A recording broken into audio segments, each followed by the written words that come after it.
Welcome back to our final module, Tech Tools for School Counselors, Super Google Users, hosted by the Virginia Department of Education. I'm Steve Sharp, preferred pronouns he, him. Hi, everyone. I'm Angela Cleveland, pronouns she, her, and we're so excited to share with you some of our favorite time-saving tools, engagement tools, and so much more that you can do with Google Workplace. Let's get started, Steve. So Google Workplace, formerly known as G Suites, formerly known as Google Apps, is a range of Google tools to help you do a lot of different things. There is a way that you can become a Google user with something as simple as a Gmail account.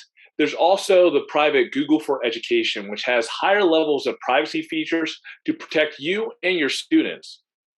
When we talk about Google Workplace has a range of collaborative tools, including Google Docs, Google Sheets, Google Slides, Google Forms, and Jamboard and Google Drive. In addition, it has a lot of great communication tools, including chat, Google Meet, and Gmail. Gmail. Absolutely. These are such useful tools. So we don't want you to get confused by the rebranding of the name. These are some of the tools that you've been using probably for a little while, but there are so many more features that are being added on with just a great new name. Again, what we love about Google is the amount of interactivity that each of the applications provide for each other to support, to enhance their use, and to streamline different processes. Yeah, so this is a high-level overview of Google Workspace for Education and some of the changes that exist now. So if you're somebody who just likes to use the basic tools, like let's say Google Docs or Google Forms, and you just want to keep it really simple, you can do that. But if you're really struggling, let's say you're looking at something and saying, oh, I wish my Google Form could do this, or I wish Slides had this feature, there's likely an add-on for that. And hot tip, if there isn't, you can create one and make some money off of that. So definitely take a look at all of these other features. Don't get frustrated if there's something that you feel like you can't do. And that's oftentimes the launch point for you to investigate and see what tools may exist that you can use to create a powerhouse of resources for your school counseling program. So we're going to get started with Google Slides, which many people are familiar with because it's kind of similar to PowerPoint or some other tools that we may have used. Oftentimes now, folks are looking for some great templates, and Google certainly does have a wide array of templates that you can use. But we also like using some of these free templates that are available through folks like Slides Mania, Slides Carnival, and Slides Go. So this template that we've been using for these modules comes from Slides Mania, which is a tool that it's taken off in the past couple of years because you can create interactive digital notebooks and lots of other resources. So there's no need for you to start from scratch to create some beautiful free templates. You can create them for yourself using some of these websites that you can go to. You can just download them as a PowerPoint, or you can just make a copy of it as a Google Slide template, and you can add that to your Google Drive. It's free, easy, colorful, engaging. Doesn't get much better than that. What I also like about Google Slides too is the Explore button, which is in the lower left-hand corner. You're never left without a template. By simply dropping in some text and dropping in a picture, it'll auto-format your slides for you. So I've done many presentations and just written freely on each slide, dropped in a picture, and then Google has made the rest of my presentation for me. That's pretty incredible. What a time saver, right? Yeah. Yeah, so there are so many great features, and we're going to talk to you about add-ons and extensions and other ways that you can supercharge not just your Google Slides, but anything you're using in Google Workplace.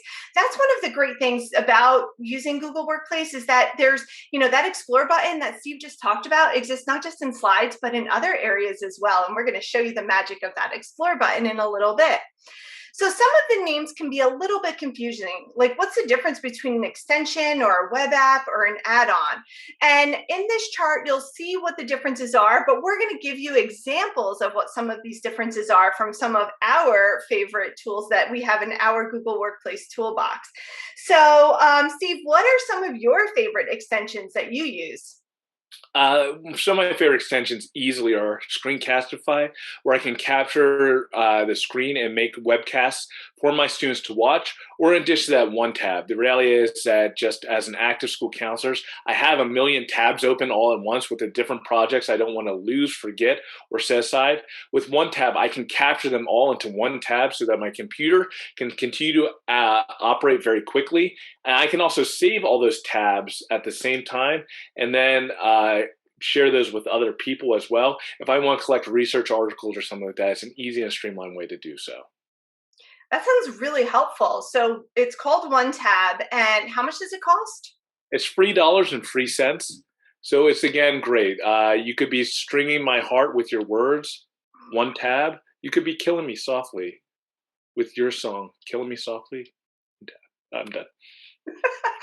So absolutely. And I know some of my favorite extensions that I've used are definitely Bitmoji. I love being able to quickly insert Bitmojis into slides or other documents. We love Screencastify. That's really helpful for making some recordings. And personally, I have some extensions to save money when I'm shopping online. So I'm able to access some coupons and some other great deals with some extensions. So really, really helpful both personally and professionally. What about web apps, Steve? What are some of your favorite web apps? I mean, a great web application for school counselors, hands down, is Scuda. Checking out your use of time and investing in it is a quality tool. There's Scuda Lite, which has the calendar features, and there are many more features in the rest of the Scuda products as well. Yeah, so I love those too. I also really enjoy using one of my favorites that we were just chatting about. It's called a video to GIF creator. So you can create a 30-second GIF, and I use those when I'm demoing something. I love that I can take a video of something and just turn it into a GIF. It's free, it's super easy. I also like one that's called Remove Background, and I can just remove the background of something and make an image transparent. So let's say I have myself in my office, I can remove this background and insert myself in front of the Eiffel Tower, should I choose to be there, virtually, of course. I actually have a web app called Remove Foreground. So if I just click right here. That's super high tech. So, and lastly, we want to talk about some add-ons. So Steve, which add-ons do you like to use? One of my favorite when it comes to processing data and streamlining things would be Formule, or in addition to that, Autocrat. Yeah, so I'm going to go over some of my favorite add-ons, but definitely I love to use for slides. There's one called Unsplash Images, or ways that you can insert free images. You can insert images just doing a search through Google in your slides, but I like some of the other stock images that are available. I find like I can get more diversity in the folks that I want to include in my slides. So there's lots of great add-ons that you can use, again, not just for slides, but across the entire Google Workplace. Again, we want to make sure that we're using people's intellectual property appropriately. And that's one of the values of Unsplash, because they are free stock images, which means you do not need to pay copyright or anything else for them. Yeah, absolutely. And it's always good to check to see if you have to assign certain credit or things like that as you're using these images, but it's really, really helpful for sure. So we want to share with you one of our favorite tips, and we're focusing on using this in Google Slides because we're finding it's where most folks are using this little tech tip, but you can use it again across the entire Google Workplace. You can use it with Docs or Sheets or Forms or any of the other tools out there. So if you would like to have someone make a copy of your slides or your docs or your sheets, what you would do, and you'll see this in this I use my video to GIF creator. I just created a video of me doing this in my toolbar. You can see that you would just delete all the way back up to that edit, and you would do backslash, and you want to use lowercase copy, C-O-P-Y. And what happens is when somebody clicks on that, it says, would you like to make a copy of this? So a forced copy is what's used in Slides Mania or Slides Carnival or any of those tools where you can make a copy of that slide deck and then you own it. So it has saved me so much time, because I'll have folks who will say, oh, can I get a copy of that presentation? Or, and I want to keep my original intact, and I know they may want to make some changes, or I'm sharing out a slide deck with my students and it might be something where it's about about, exploring different careers, and I want them to fill in certain pieces on the slide with their research and their own investigations. So I can just share that forced copy instead of going through the whole process of explaining, here's my copy, then you have to go up to file, then you have to make a copy, then you have to save it here. Like, it just kind of streamlines that.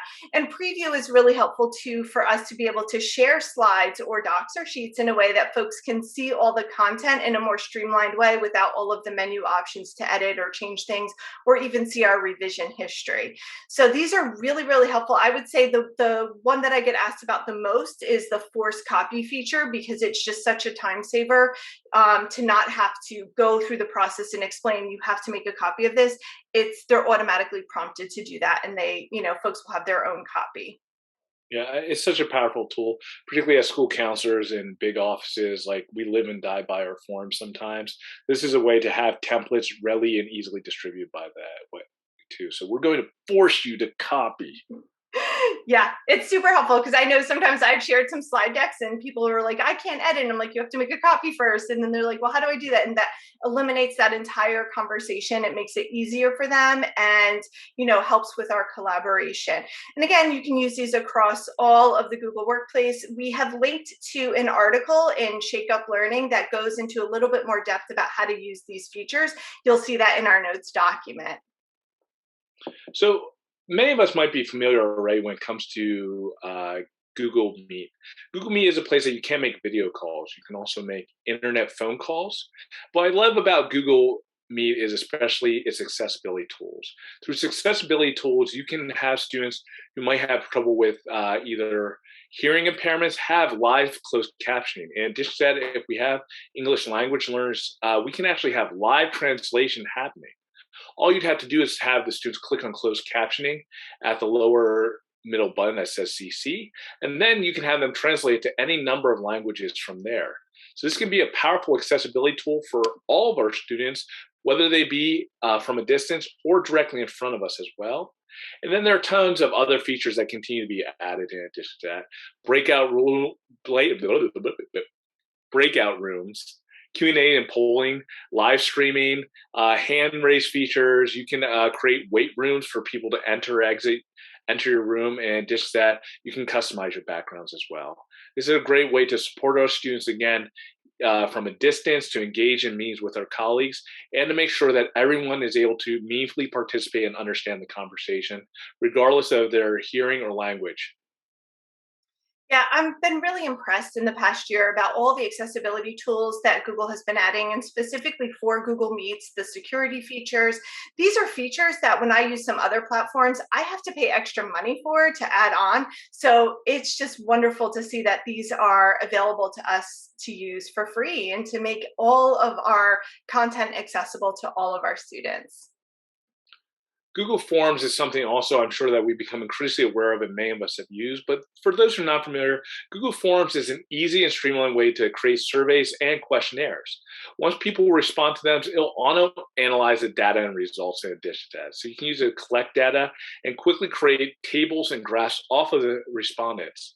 What I like about Google Forms is it can be a key part as far as automating many different processes.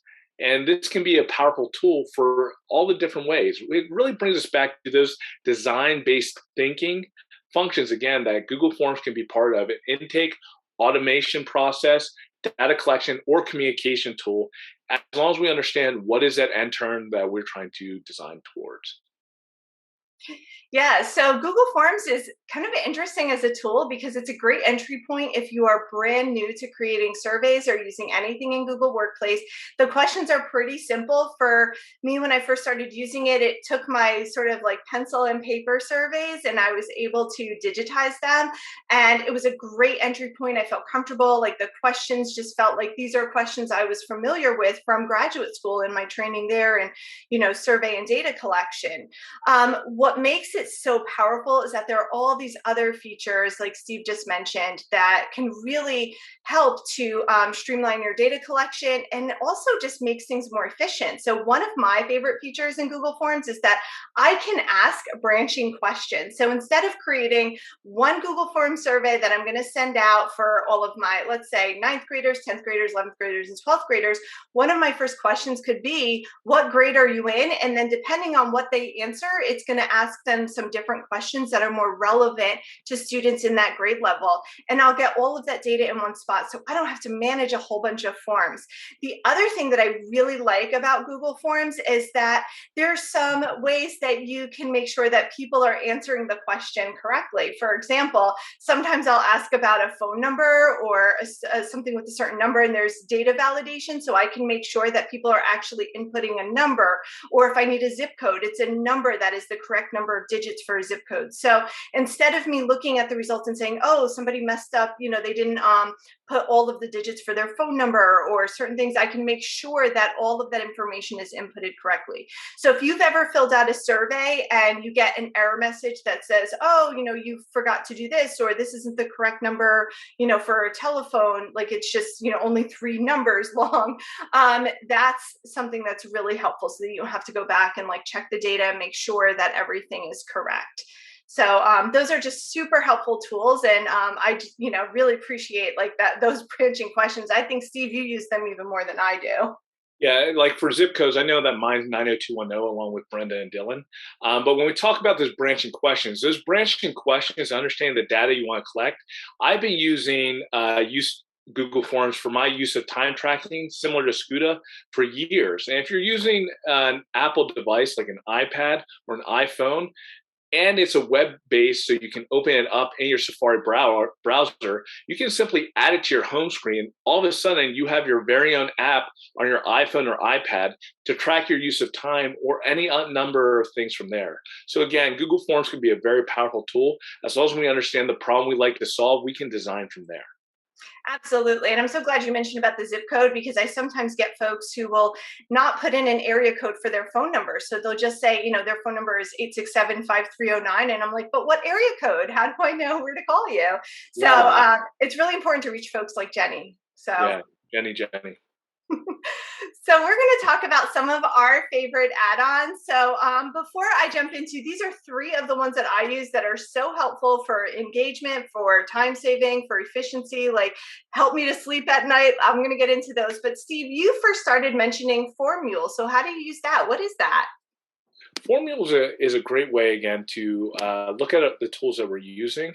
And then from there, Formula is something, I use Form Publisher sometimes. So when people will come in and give me responses, it will automatically take those responses and build it into a PDF. So that from there, it can be, if we keep paper forms of students' responses when it comes to our junior surveys, for instance, you could use Form Publisher.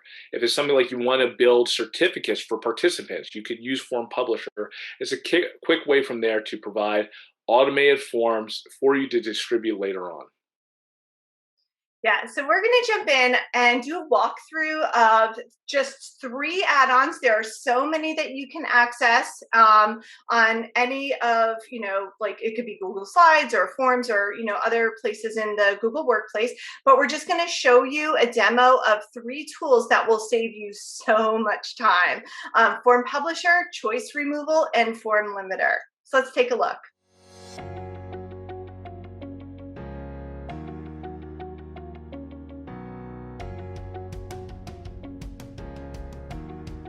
Let's explore the Form Publisher add-on.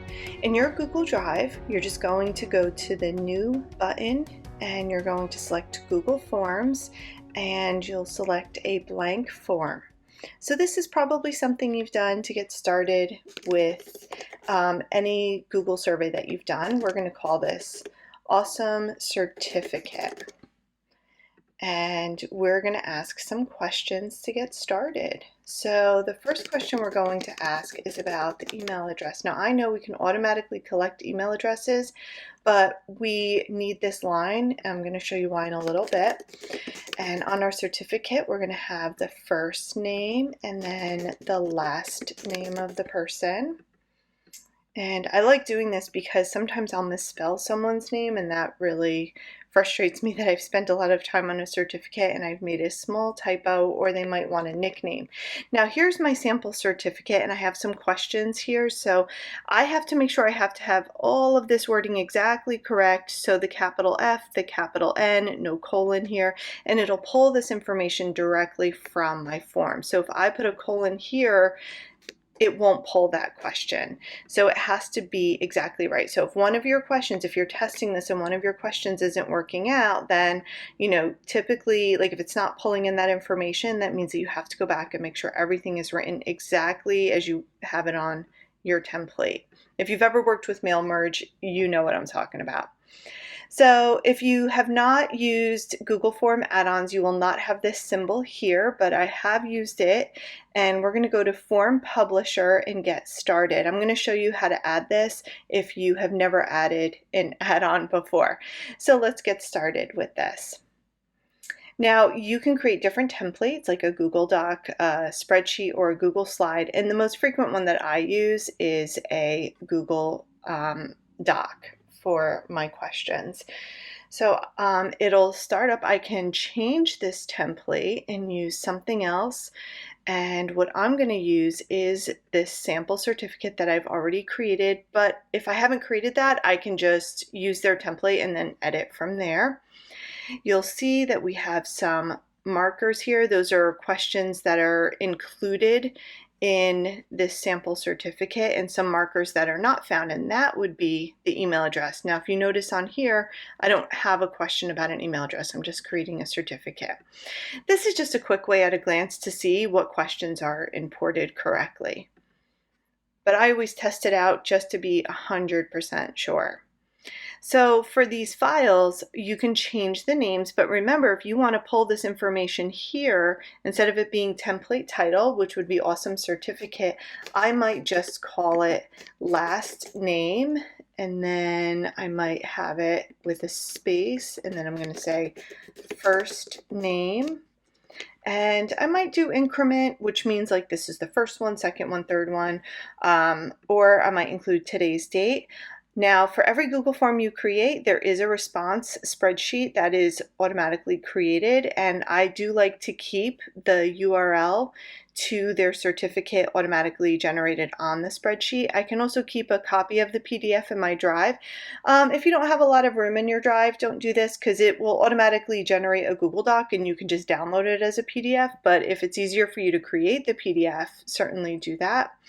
And oftentimes I worked with our school administrative assistant, and she needed to create a bunch of certificates. So I created one folder, all the PDFs were in there, and all she had to do was print everything out on some really nice paper. So on the sharing list is my email address. It's going to send me a PDF, but I can also include someone else on this. So let's say I want to send this to the person who is filling out this form so that they get their certificate. I'm just going to type in email address, and I'm going to use those arrow buttons, and I'm going to send them the PDF. I can also send it as a Word. I can send it as a Google Doc that they can edit or that they can view or comment on, but I'm going to send this as a PDF, and I'm going to hit add. Now let's say there are other people who I want to get a copy of this. I can add their email addresses here so that they can get that. Now for the personalized email notification, here's what it looks like. I always personalize this because it just says the sender name. So I might say this is coming from Angela, and over here I'm going to say first name, and then I'm going to do apostrophe S certificate. And this is their standard message in the email body, but I'm going to change that, and I'm going to say first name. So I'm writing it to this person with a comma, and I'm going to say, you are awesome. Need proof, capital, need proof. Check out the attached PDF. And then I'm going to save that. So this is the message that's going to appear in their email inbox. And I'm also going to get a copy of this so I can see that. Now, if I wanted to turn on some workflows, I can do that over here, but I generally don't use that feature. So then we just hit next, and then we can try our form out. So I also want to point out again, all of our responses will come in over here. If we clicked this, we can see, but we can also just generate a spreadsheet with all of the responses on there, which I always love to do. I think it's really helpful to just keep everything organized. So let's try our form, which just essentially shows us this form in view form, you know, in that section. But if I wanted to just see my form, I would just hit preview. Same thing. So I'm going to fill in, I'm going to use my personal email address as a different email. And I'm going to put in my cat's name, Sydney Marie, Cleveland. Reason for being awesome is, I'm going to say perfect at asking for food in the middle of the night. It is a special talent. And then I can just hit submit. And I can have this set up so I can submit another response if I'd like to or not. So the responses will automatically appear over here, and you can see that I have all of the information saved, and then what it will do is it will generate this certificate. So let's check my email. Oh, here we go. And so I got a personal copy of this sent to me in my email, but this is what it looks like. So it says, Dear Sydney Marie, you are awesome, need proof. Check out the attached PDF. And let's see, look, there it is. So it has all of the information, and I had today's date on there. I just put today in brackets, so whenever whoever fills it out on whatever date, it'll be in there. If I don't want to put that date, if let's say I just want to have it be a set date like the end of the year, and I would just put that information into my certificate.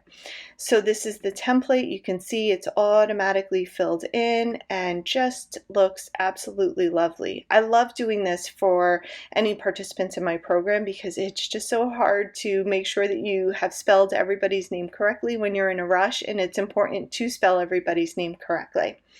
So over in our Google Drive, you'll see that it's saved a copy as a Google Doc, and then I did say I wanted it to save it as a PDF. So sometimes I'll go through, because it does save it as a Google Doc, and I'll just delete all the Google Docs and save the PDF, or you know, if I don't need the PDFs, I'll get rid of those. But for my you know, school administrative assistant, I made sure that I just deleted the docs, and she also knew just to print out only the PDFs.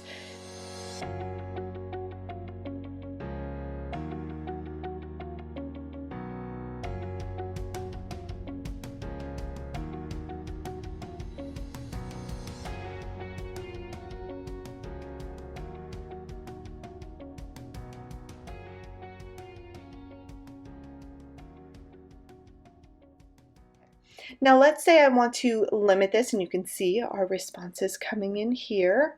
And let's say I want to limit this to a certain number of responses, or I want to shut it off at a certain time. The next add-on that I love is called Form Limiter. So I already have it installed, and I'm going to set a limit. So there are a couple of different types of limits that I like to use. One of them is the date and time. So I can select a specific date and a time where I want this form to shut off.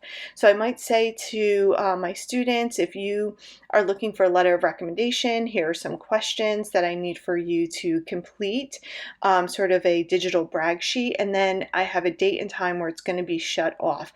And then I can customize this message and say, you know, this form was due at a certain date and time. If you have not completed it, you can email me, or I might have some other message listed over here. I can also have it set up that it emails me when the Google form is closed. If I wanted to close it automatically, I would just hit that button.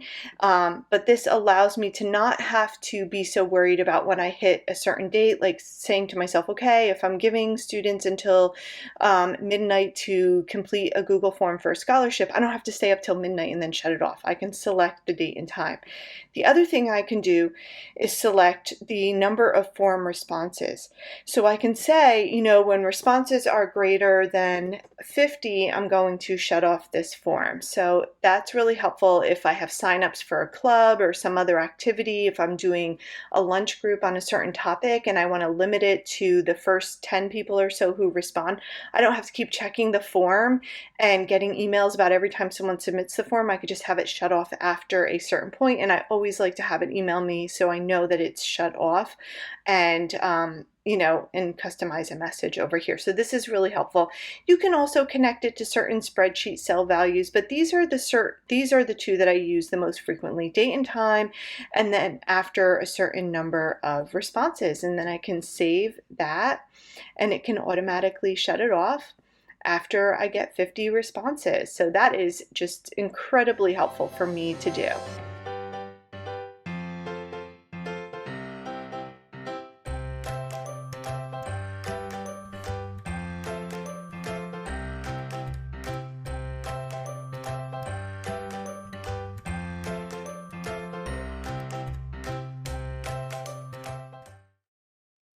Google Docs is a great tool. It's a simple word processing tool that does so much more. One of my favorite parts about Google Docs is just simply that it saves as you go, so you don't have to keep on remembering to hit the save button. But in addition to that, it has a lot of great other features as well. One, it's accessible everywhere. So if you don't have your computer in front of you, you can pull different notes or documents up from your phone to your iPad to your home computer as well. It seamlessly allows you to collaborate with others, and you can work offline. It has a ton of great accessibility tools as well, including speech to text, which can help you work through different challenges if you have a student who does have some sort of language impairment or writing impairment. In addition to that, it can help to promote their free form of ideas. And most importantly, in addition to that, it does have the Explore button in the lower right-hand corner, which, as you're looking up different topics or writing, it'll provide a different suggestions, resources, or research as you're writing about those different pieces.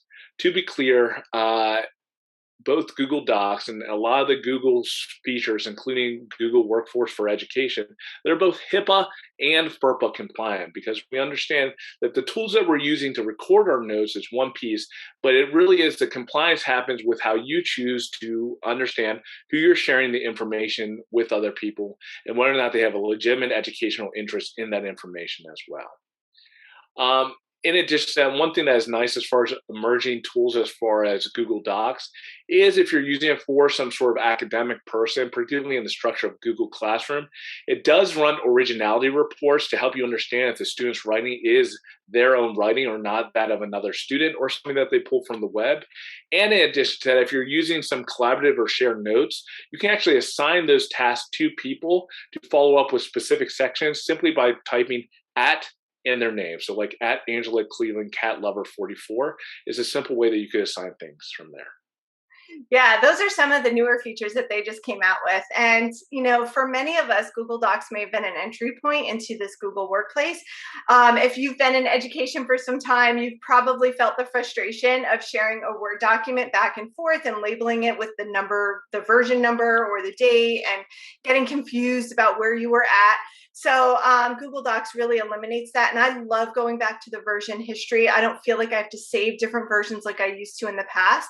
And also just personally as a counselor, that version history, whether it's on slides or, any place else, when my students are collaborating, and let's say somebody writes something that's, not appropriate, just because they delete it doesn't mean it's eliminated. You can go back to that version history. So it's a really, really helpful tool to track changes, to assign roles, and there's more features being added on. I just saw this new feature where you could add like a checklist of to-do items for the people you assign tasks to. Like, that's just so incredibly useful.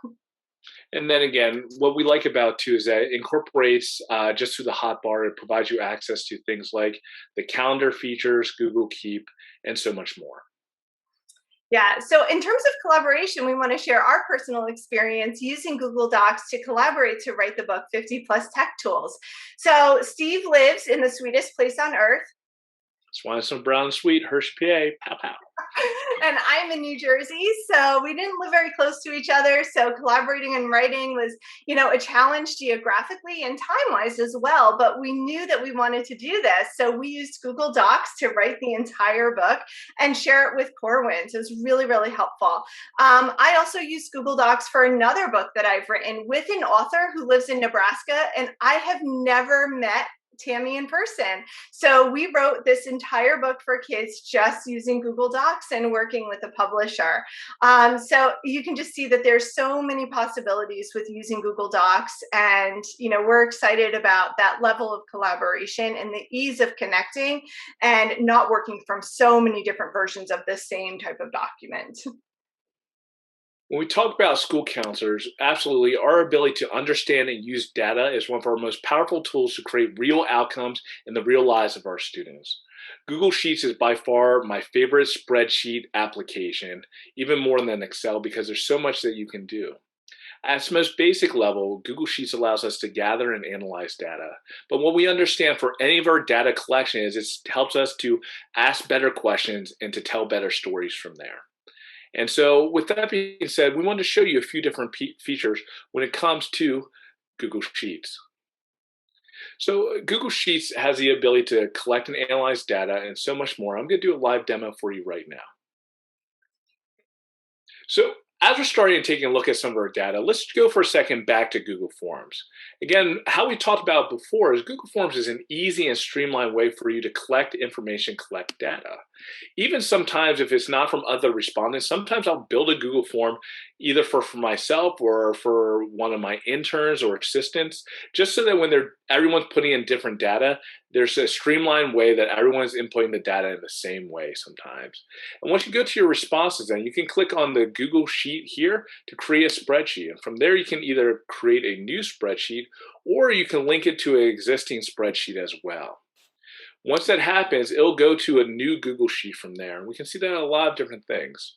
So why don't we look at our Smurf data for a second? So what we understand is we have the name of all of our different Smurfs, the amount of Smurf berries that they've collected. We understand whether they're team white or team blue, and so much more than that as well. And from here, we understand that many different things can happen. If you're familiar with the formulas, you can just type in something like average, and it'll auto predict and write in the average for that information. So I can tell you the average number of escapes right now is going to be 31. But again, particularly for Google Sheets, we want to highlight the Explore button. What the Explore button is going to do is for all the data, it's going to use all the artificial intelligence that Google has to analyze your data and come with extrapolations from there.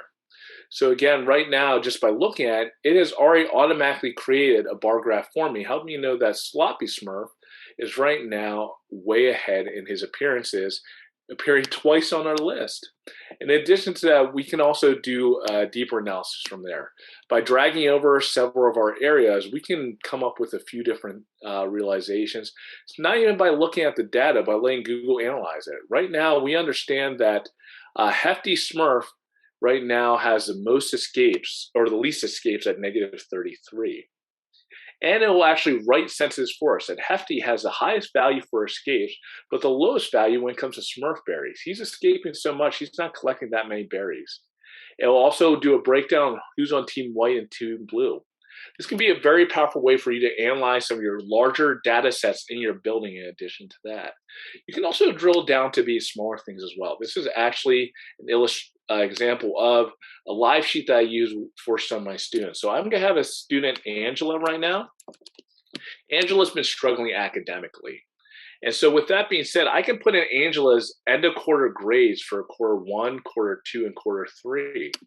And as I put in each of these grades, it's going to tell me her average, but also help me to understand her risk of failure for quarter 4 or what she's going to need. So I won't need to calculate that for each individually. I just have a set Google form that I'm able to duplicate from there. And from there, I can make off of that template many different forms to track my students' use as well. I can even aggregate that. I can even analyze these things if I have all the different year-end averages.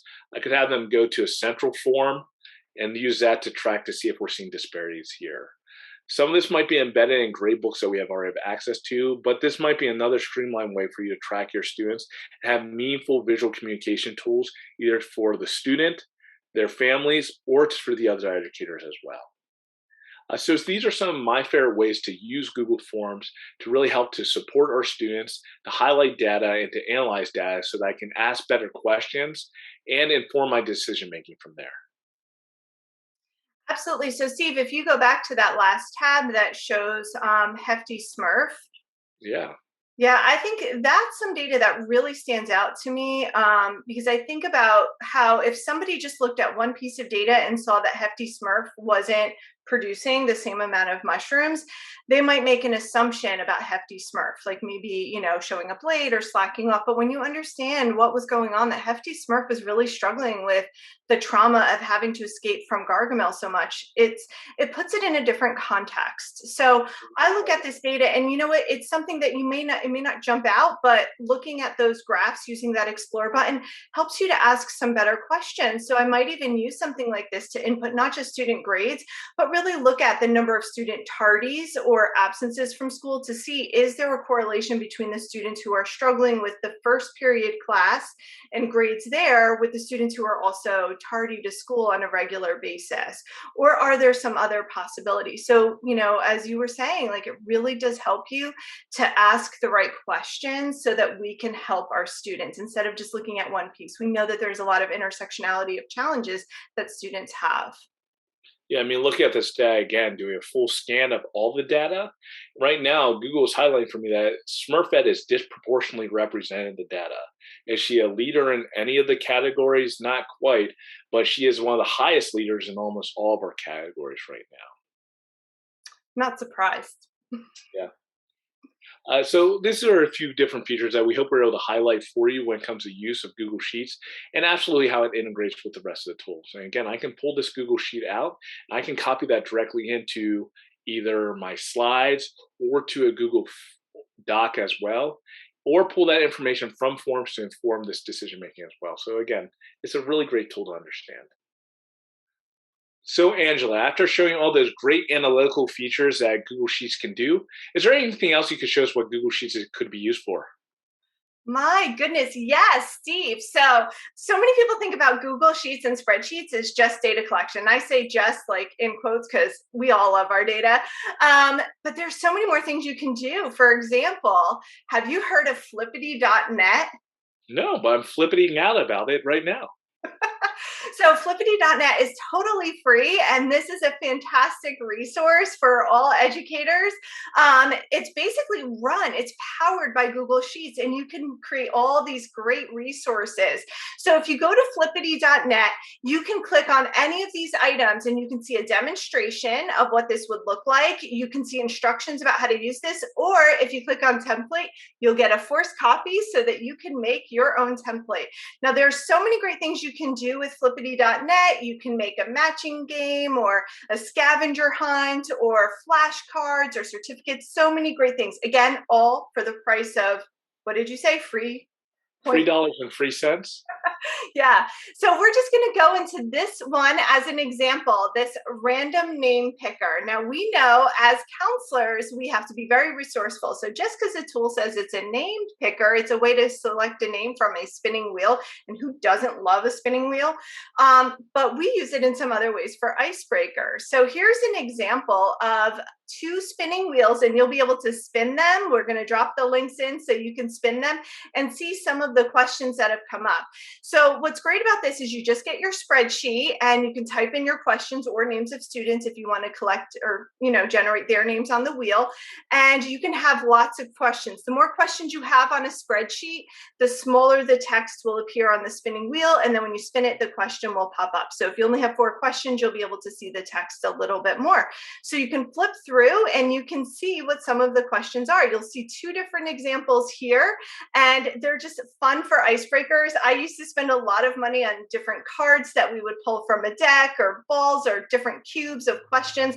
And now I can create my own, and even my students can create these. So it's fun for a review of a lesson, or I've had some students use this creating like study card questions. So instead of just flipping through cards, they like spinning the wheel and getting asked different questions. So let's say they're in elementary school and they're learning their times tables, you can add, questions on here for them to use to study. So just check out flippity.net. There's lots of great resources there. Again, totally free and just as simple as typing in cells in a spreadsheet.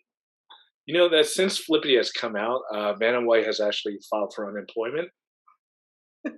Yeah, there are definitely some losses with technology, but the fact that we can create our own spinning wheels is really fun. The only thing that I think is not fun about a spinning wheel is if you have a chore chart or something like that, but maybe you can make it fun. Let's ask the hamsters their opinion of spinning wheels later on, but not now. With that being said, one of our favorite new interactive tools from Google is Jamboard. We highlighted Kelsey, who worked for, again, the National Center for Women in Information Technology through the Council for Computing, where not only do they promote access for young women into the careers as far as computer science, but also Kelsey works to advocate as far as the use of technology for school counselors. And she's going to share a little bit more about Jamboard with us right now. So we're excited to hear from Kelsey. Jamboard. It's a free virtual whiteboard that's part of your Google Suite. So remember doing those quick math lessons by writing the answers and holding up your personal dry erase board in class? Well, Jamboard makes that same experience digitally accessible. So school counselors can engage all of your students through the use of this Jamboard, whether you're working in a traditional classroom, a group setting, or through distance learning. And the Jamboard app for Android is available on Android and iOS, which makes it easy for educators to join in on the creativity for students and educators to join in on the creativity from their phone, tablet, or Chromebook. And just to show you quickly the Jamboard Dashboard, teachers and students, you see the same dashboard when opening up Jamboard from your Google Suite. As a teacher, you can create a new Jamboard and you can share it on your Google Classroom or by inviting your students with their Gmail address. So you can start up by changing your background. You can use lines, bullet points, or upload your own background. Then you're able to switch between frames as needed and even assign your students each their own frame. You can select the pen feature and you can change what type of pen you're going to use, or you can change the color, and all of the tools on the left-hand side are available to all Jamboard users. So you can also upload your own images to Jamboard, resize them, move them around as you'd like, copy and paste them. I like to duplicate the likes and add them to all of my students' Jamboard frames. You can use the Post-it notes, and they can be added with text and can be moved around and edited easily. You can add text boxes here, as you can see, move those all around. You can add as many as you need or have your students fill in the blanks. You can use shapes, and you can use the eraser tool also to get rid of that poorly drawn smiley face. And then if you need to draw your students' attention to something, you can use the laser pointer tool. And once you want to take a look at each of your students' frames or have present, you can just slide between each frame and watch your students' work. So one way that you can use Jamboard is in a group or a classroom lesson, such as the self-confidence umbrella activity. So set the umbrella as a background and assign a frame for each of your students. Make sure they all have the same background, so that way they are looking at the same assignment. And then instruct your students to use any of the tools to type responses into the 3 different columns of the umbrella, or add images to showcase how they're feeling, or maybe even use the Post-it notes. And then they just fill in each of the 3 areas of the self-confidence umbrella. And then you can have your students share their creation by showing their Jamboard frame or just by you being able to take a look at it. So a great tip for the use of Jamboard is to actually find background templates for your lessons. Teachers Pay Teachers has SEL lesson templates for quick. You can look at those through Teachers Pay Teachers or just do a quick Google search, and they provide you with so many engaging backgrounds and templates. So Jamboard is a great way to make presentation interactive, whether your students are in person or virtual. And you can see their participation as they have to be active users in the Jamboard activity. So yeah, Jamboard is a fantastic tool to use with the Google Suite. And so have you used Jamboard in your school counseling program? Share some of your ideas. It's a wonderful interactive tool. Thanks so much for all of that great information, Kelsey. It's wonderful to see how you're using it in your school counseling program. I've also used Jamboard just to kind of create a workflow of some tasks that we have to do in our department. So it's helpful to just generate a bunch of ideas or things that we have to accomplish and to be able to move little Post-it notes around on the Jamboard, have multiple slides, break down tasks. It's kind of like in the past, I used to storyboard our main schedule for students on a whiteboard, but it only existed in our office. And once we started using tools like Jamboard to create a flow, it was much easier for us to move things around and see our progress and even go back to where we were at. In the past, I used to take lots and lots of photos of our physical whiteboard as we were building out our schedule, but there's no need to do that when you use a tool like Jamboard. One of the newer features that Jamboard has added is the ability to embed an image in the background. So you can create sort of, the digital version of a forced value statement where you might have some students go to different corners of the room to select their favorite ice cream flavor or what they might do to resolve a certain conflict. You can now do this all digitally on Jamboard, and they can just move a Post-it note with their name to that section of the screen, and you don't have to worry about them changing the background image. So lots of tools for productivity and for engagement with your students. Again, completely free. Yeah, shout out for forced choices, ice cream, butter pecan, conflict resolution, thumb wrestling. Let's talk about Google Keep. Yeah, Google Keep is a notes application similar to carrying around a wad of Post-it notes that might be sweaty in your pockets, or even Apple's Notes doc or application as well. But Google Keep is probably one of my preferred. One, it is collaborative. You can share your notes with other people. You can share your Keep tablets with other people to exchange ideas, to have everyone keep track of a checklist. In addition to that, it provides voice dictation. Again, some of those very valuable accessibility tools as well, or if you're on the go. And in addition to that, some of my other features are that you can grab text as you're doing these, as it's a media-rich document and application as well. And you can interact with other Google Suite applications as well. Google Workplace applications as well. I'm so 2020 right now. To show you some of my favorite features, why don't we get to the next slide right now? So to the left, you'll see my phone right now, and I just took a picture of the most recent Ask Ed magazine with a wonderful article by Sweetie Patel. And so I took a picture of just the text as well in the intro. And from there, once you click on the picture, you'll see the hamburger menu or the three dots in the upper right-hand corner. And when you click on that, you'll see grab text. And what it allows you to do is to grab that text and to pull it right into your notes document that you can see. One of the most special parts about that, however, is that Google Keep is on your hotbar on the right of any of your G Suite collaborative tools. So I'm able to just open my Google Keep, scroll down to my Ask Ed magazine note, and I can pull and copy that text over right into a shared notes document as far as for other practicing school counselors.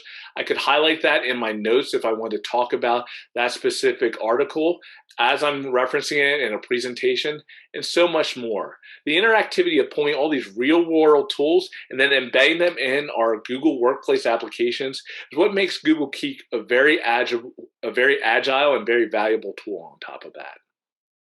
Absolutely. So prior to using Google Keep, if I left my office to go run an errand, go see a teacher, sometimes it might take me 3 hours to get back to my office because I would have several teachers or students who might stop me in the hallway and just say, oh, I just want to tell you this one thing.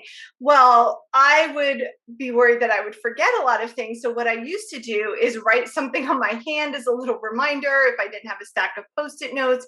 Sometimes I would ask that student or that teacher to email me, but then they might forget. And it was something that was really important. If they mentioned it to me, I wanted to be sure that I followed up.